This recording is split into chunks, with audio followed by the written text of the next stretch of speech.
Hi, we continue in 2 Samuel 2 today.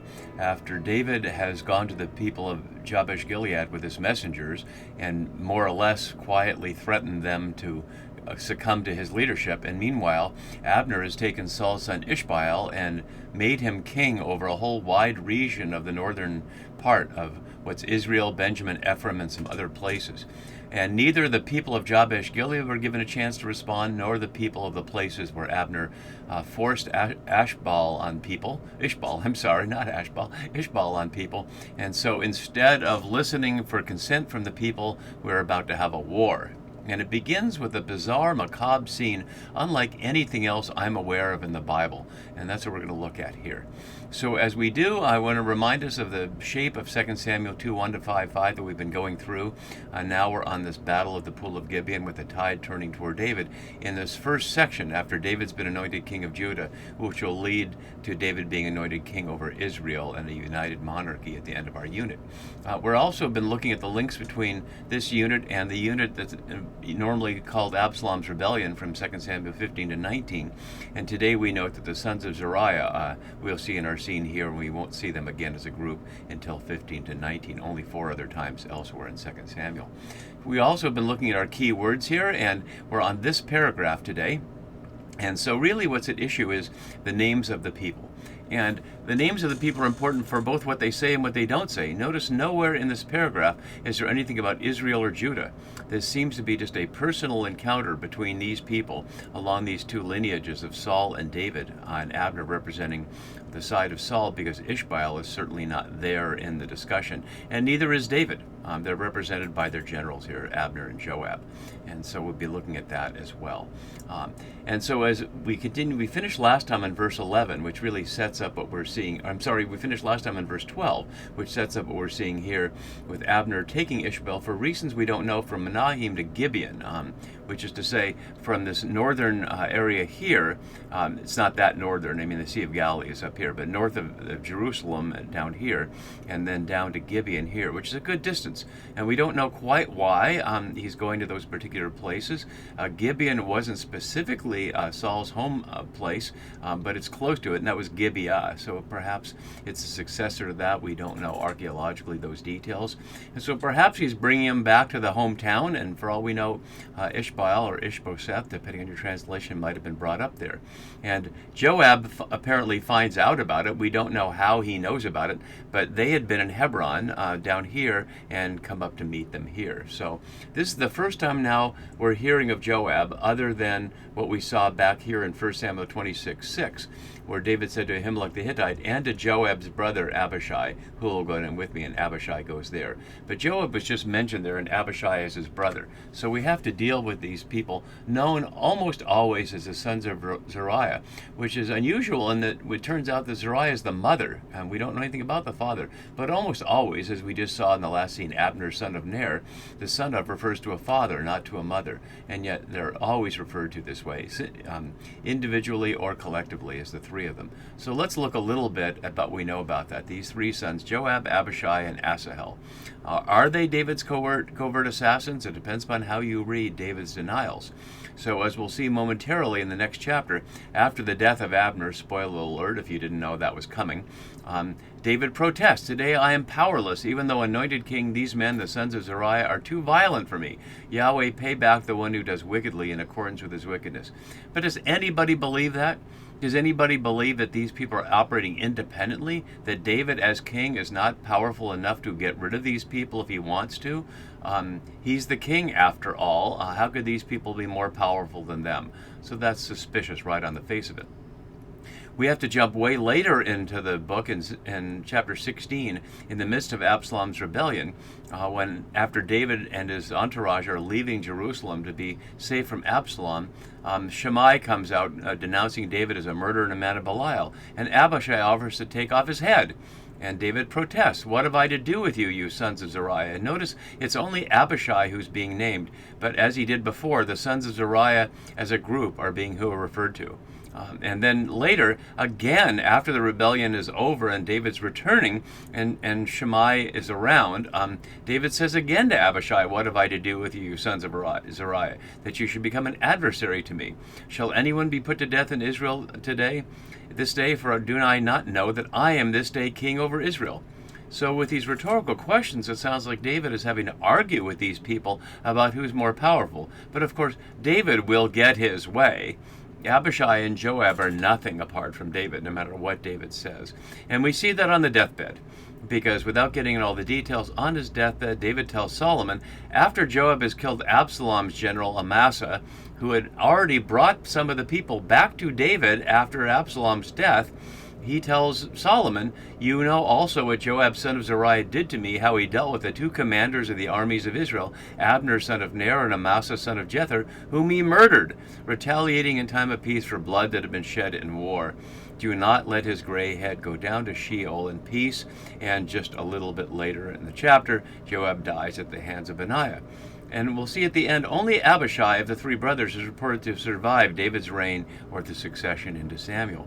So scholars argue about whether these are just wild men, whether Joab, as we'll see, is killing Abner for personal vengeance, or whether that's the text setting these things up to distract us from giving attention to the person who's really in power, and that's David all along.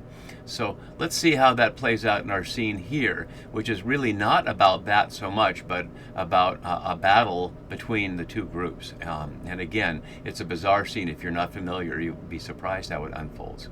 So Joab, son of Zeruiah, and the servants of David, literally slaves of David. The New RSV is being polite there to call them servants, but the word is slave. And that's really important because before David was officially anointed king, his people were described as men. Anashim from Ish for man, and or Na'ar for young men. So they're described by their maturity or not, but they were the men of David, and now they're the slaves of David, now that he's king. They went out and met them at the pool of Gibeon. And interestingly, the word for pool is barakah, which otherwise means blessing. And it can mean pool, as it does here, and in 4:12 in Samuel, we can see it there at the pool of Hebron, a different pool. And it means pool in these various places in Kings. They're not particularly relevant here. But there's certainly an implication of a double entendre, because it's only the vowel pointing that changes it from blessing to pool. And perhaps the derivation, although I'm just guessing here out loud, of pool and blessing is that a water would be considered a blessing, and certainly wells in Genesis are considered blessings in a dry climate. So perhaps it was that, although this is not a natural pool. This is one of the, as archaeologists have called it, an engineering model of the ancient world. Here's a picture of the 88, is it feet or meters, down to the base of this pool, and you can see that tourists can visit it to this day. The depth doesn't matter for this purpose, neither does the water, because that has nothing to do with either one, as we see. So let's look carefully at the choreography of this group. It says one group, but the word here, yadav, literally means united, an image of the entire scene's symmetry amid opposition. Recalling 1 Samuel 31:6, we can look there, where Saul and his 3 sons and his armor bearer died together. So they died together, and that anticipates exactly what's going to happen here. So they're united, sitting on one side of the pool. One side is misleading here. There really isn't a word for side here, in contrast with them grasping each other's side down here in verse 16, where there really is a side. What it really is they sat by this, and so it's a vague thing, because after all, a circular thing doesn't really have a side. It's just to say they're opposite. This iconic image, which is undated, so I can't tell exactly what it's from, doesn't quite portray it that way, but you get some sense of it. And that's anticipating what is held in suspense here. My note below noting what I was saying earlier, the military leaders will decide. So Abner says to Joab, the first time they're talking directly, let the young men, notice that Na'arim here, they're referring to as young men on both sides without distinguishing between them, come forward and have a contest before us. washahaku here from the word shak, meaning play. But it means play with some suspicious content. At Exodus 32, it's the play around the golden calf, which is plainly some sort of orgy. And it's used in these other places in Judges 16:25 and 27, back in 1 Samuel 18:7, and coming up in 2 Samuel 6:5 and 6:21, all with the sense of merry. But as Polzin notes, several instances of shak start playfully and seriously, as we see here. Falkeman suggests that the use of the language here is probably the understatement of an old war horse, that is Abner here, part of military jargon from time immemorial, presenting as a contest before us, or literally to our faces. And Joab says, let them come forward, or literally just stand up. So they agree to test things on behalf of this. And as readers, we have no idea what's coming. Is it going to be like archery? Something like David and Jonathan practicing archery back in 1 Samuel 18? Of course, they were using it there as a symbol to test a communication method for deceiving Saul. But we otherwise don't have anything like a contest among anybody in the books of Samuel. And so we might expect a playful contest, but that's not what happens here. So, as Alter notes, the ritual combat is virtually an allegory of the civil war that inaugurates. And note there's no mention of Israel or Judah here, as I'd mentioned earlier. So they came forward and were counted, which is an interesting thing, using the word mispar, which we saw just a few verses earlier here in 2:11, for counting the time. And so it's interesting that it's referring back to that. As they passed by, or literally as they Hebrewed, using the word ver to cross over. And why we need that detail. Who are they passing by? Are they passing by their leaders, Abner and Joab, counting? Are they picking 12 from a larger group, or are they only 12? It's not clear there, but it seems like 12 are being selected from each side, because as soon as the scene is over, a wider war breaks out, and these 24 will be dead. So 12 for Benjamin and Ishbaal, son of Saul, which is a very interesting way to describe it. Benjamin, representing a polity or a geographic area, is certainly a grouping, not described yet as tribes. We don't see that sense in the books of Samuel as tribes. That notion is almost certainly from a later context, although when 2 Samuel is written is something, as I noted in my introductory video, is disputed, and we're going to gather the evidence as we go. So I'll leave that in abeyance for now, when this was written, but we don't see any reference to tribes here. So these 12 represent Benjamin and Ishbaal, son of Saul. Notice not the other geographic regions that Abner claimed Ishbaal was king over, only Benjamin here.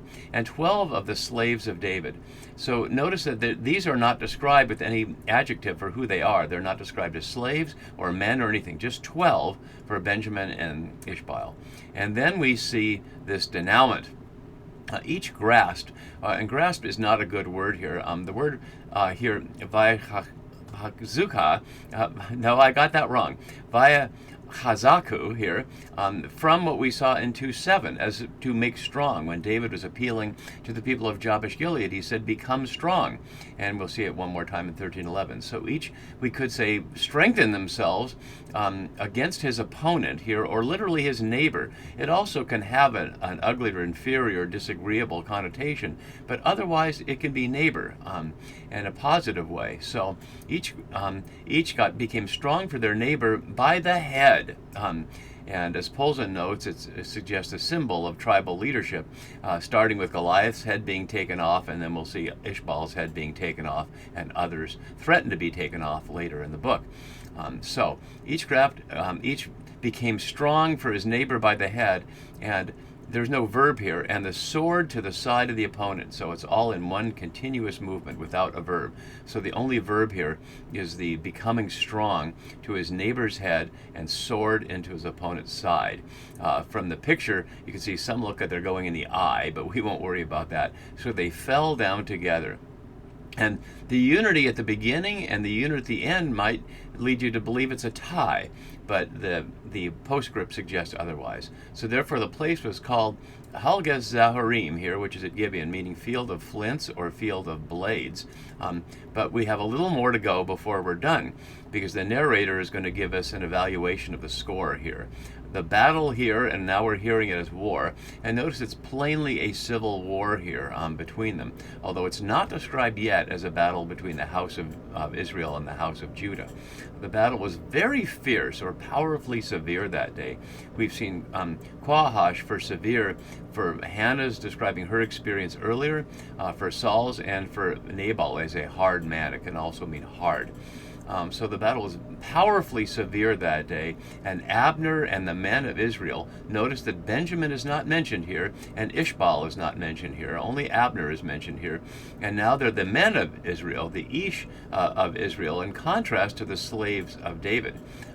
Were beaten by or defeated by, recalling 1 Samuel 26:10 that we see here, where David had said, in the face of the question of whether he should take the life of Saul, as Yahweh lives, Yahweh will strike him down, or his day will come to die, or he will go down to battle and perish. And we already know that Saul is dead, but perhaps that's continuing that supposition on David's part that Saul's people will be defeated in battle rather than by him.